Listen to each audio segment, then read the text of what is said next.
Yes, so wow. Why ya be me? Hey, why ya be ma? O se tutu ya be ma. Cry, cry,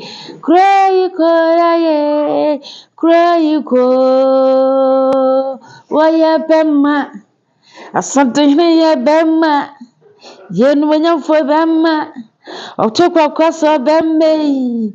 Yay! Hweda bia ka kire say otumfo na ase tutu. Oya action man o. Na say to kotoko hene bewa ni monyamfa opem so woyɛ action man de mo se na say tutu ntimi nye no ene na woje ne ye ya sase so nyankopon ya awurade ayi na maye ye kotoko hene bewa ye bo odian ya bo mu ase one na tekrawe ene brawe enwoma so sa papa benku na sam ne yere ejire ka kra ye ne bemu a wode na no tuma na yeye ya asante hene ena asante hene ntimi ko Canada ya boa ya cheno ena ya deport no ena ya ne den asante hene ya sei asante hene ya dat enkurasesem enkurasene ye a omunim hwe fa asante amamra ho etimu de mo hene ni private life na woni private life na bibebe ye bia wo twabeto woni ntino sese modwene sa asante mawura woni private life ohu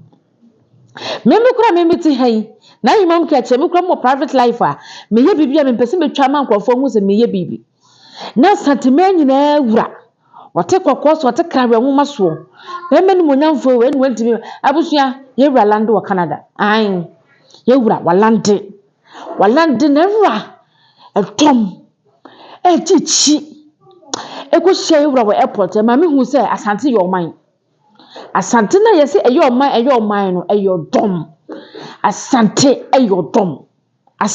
eyo man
Yukura Yansam in Sue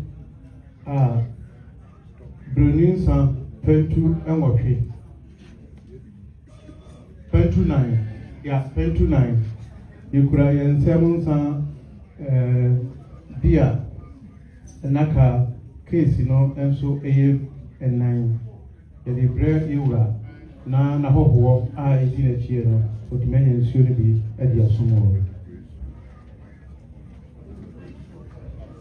so bu se de ona order certifying kola no o sa ya so mu nya twa ile adam group na adam o se be do piano no aba ya mo te se oba no ahoboa prepare a mo prepare so be du ha enya me ya do be do so bi no o mo so du me kwa oba ya se be eye nsan do na bia esu champagne adam group mo bi so a o mo kwa ba no tout le monde sait.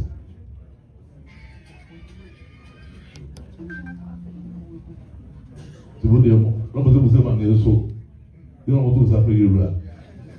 On peut demander c'est là. C'est bien au titre qu'on crée son baha, et on va sortir.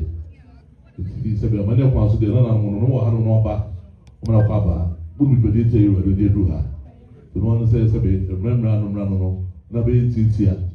Ba su bi ba ko se be free hapo.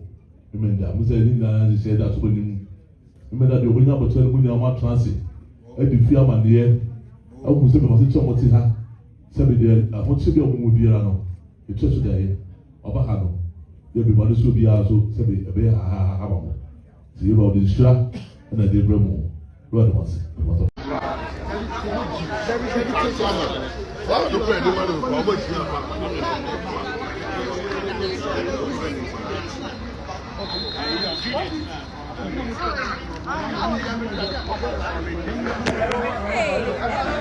Hey, bien.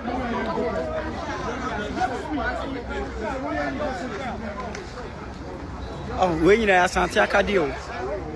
We nyina asante akade.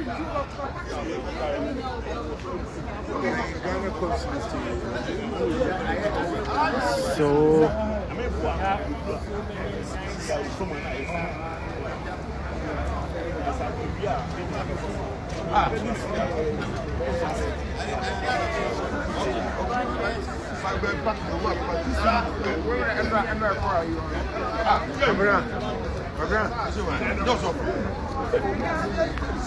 Piao! I was just wondering. Mese nya Ghana ha enko na asante agede o. Enya ha nko a na asante man ade aboso waji ba bia. Obi kuro no kura ade aboso na ya ayete ya. Yewura ntimi nwe Canada, yewura ntimi enko Canada, enno me beka kire o. Se yewura nam kwan so a obelande wo Canada. Soon. Na busuya se ne nyina ye hu no. He ya tentam no asi yewura lante. Rolande ya no so uhu crowd no. Uhu nipa no uhu protocols no. Ana ahia. Ana welcome yewura na se tutu kotoko he wane ne hemfore na mahemam. A ehia no Canada airport no kire wo se. Asante mewura obiye ne wa obetimi akasa wo chi no ade na tu. Odimonyamfo wen okase wen FIFA fo atena se hu se wo sokron no obai. Iti se papa we mfene no monyam amata wo machi anye nimdia anka se wakapa ye born 2026 asante hene ebabi but obabi no oba Canada eye history ede ho eye kase ba. Iti sanyema weni ye kan ye ka kire wo se asante hene so asante hene ye kase asante wo ye kase nyanne enye political party bi na ma asante hene ye kase ena asante timi nkwa ha asante timi nkwa ha no ne ye so se mu timi dodo na police fo hwem ha ehwem nyi na wo bitimi tena se efa phone efa camera ehye the kitchen ehye the bathroom no di asante mawura tam no kan sema enim ne ehwe ne din no woka na muka se papa we enya sumdue no wo pe muka se papa we enya odo eni nyansa brade dia mana ya sase so nyame na ka muka bote hen And you to me go Canada and kwasi asem ni so ho life. You to me go Canada and a beka and a bachelor and no one can wasem ya chi kwakudia and a bachi kwakudia bacho. Muna nano ni yebecheno because on the contempt at done so. On the contempt to kutano bear me and so sa 9. Contempt achina me ya refund na on the yebecheno. Na santimebro bi asemen nyina gina tumo. And we Canada, the Akayana, Yabachana, and Yabachana Pacho. And we have Canada. Over Canada, no sono.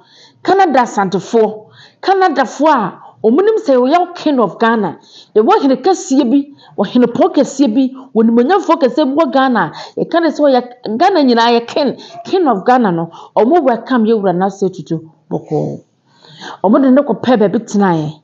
Omojiji nani eche na chede a esommo mu sampa yewura ba omo na ase e so bu ho ko Canada he be 10 years 15 years ni ohu asante hene ache oni asante hene tena se celebrate ye anaso ohu se asante mewura ba no ache eti enra omu nyina hia ye ro nya kwanya ache ana na de me yese se no awodai wodaba eti mo moto ho na mo kan semhunu mo ka tantande na mo kan semansam fata na masa ho life na jimie munni mama mre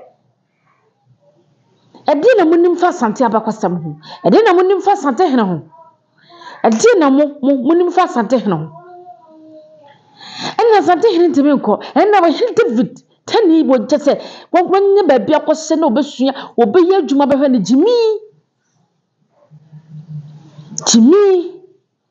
ena sante hene dat ye na yo ye na because ye wura okwa koduru ye wura Ghana nyina ye wura asante man nyina wura wote kokoso okoduru Canada be si afi Ghana blaster no ho si ehu se panyin wo fi ye ne ekoto ye zafra panyin ma ne no nyam egwa bi no bodem hu sankyerene ye wura koduru ye na ne gie ani ahurusi a yenua no mo a mo te Canada airborne anu odren se e ka kiro so mo ye crowd wo ko sankofa square a ye siesie ho asante mewura eba asante flag enye Ghana flag o ya asante flag ana age ta hanyina me se be kakra blaster no ko ebetwom ne na asante star what you say because asante no agi ba bia asante flag no eku ba bia asante flag no ewroli etoli jiri homena ewo Canada bontre so se e ka kire ho se enye kasa ahenie enye ntumafira ahenie enye kasa